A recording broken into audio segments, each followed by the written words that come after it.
Samantalang pa lang sa stage ni Janet Jackson, humataw na agad siya.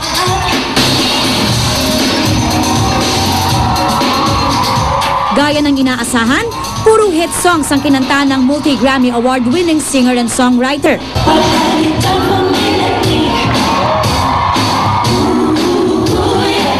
Sa kanyang finale number, inawit ni Janet ang Together Again habang fina-flash naman sa screen ang mga litrato nila ng yumaong kapatid na si Michael Jackson.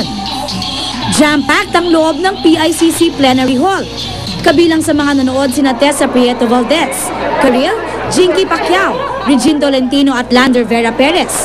Unang Hear It host na sina Susie Abrera at Rhea Santos, kadate ang kanilang mga asawa. I enjoyed the concert a lot. She sang all my favorite songs and I was able to dance, I was able to unwind. Thank you, Janet, for coming back to Manila. Naroon din ang kapuso stars sa sina Kiko Ruscia, Iza Calzado at Marvin Agustin. Sulit na sulit. She was fantastic. And I just wish more people danced. Very good, very entertaining. Aubrey Carampel updated sa Showbiz Happenings. Ilang tulog na lang at inulunsad na po ang GMA Network ang sarili nitong news channel. Layon po nitong magatid ng makabuluhan at walang patid na balita at impormasyon.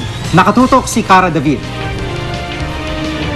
All systems go na ang GMA Kapuso Network para sa paglulunsad ng inaabangang news channel ng GMA Network, ang GMA News TV. Pangungunahan ito ng mga haligi ng GMA News and Public Affairs na sina Mike Enriquez, Mel Tiangco, Arnold Clavio, Vicky Morales, Howie Severino at Jessica Soho, kasama sina Willie Monson, Malu Mangahas at iba pang mga kilalang mamamahayag.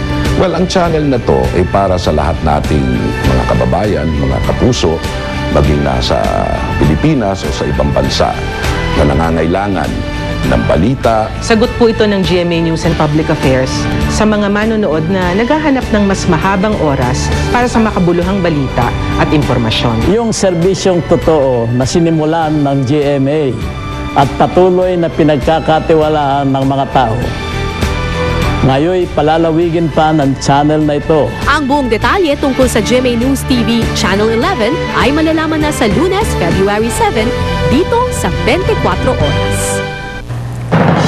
At yan po ang mga balitang aming tinutukan sa nakalipas na 24 oras. Maraming salamat sa inyong pagtitiwala.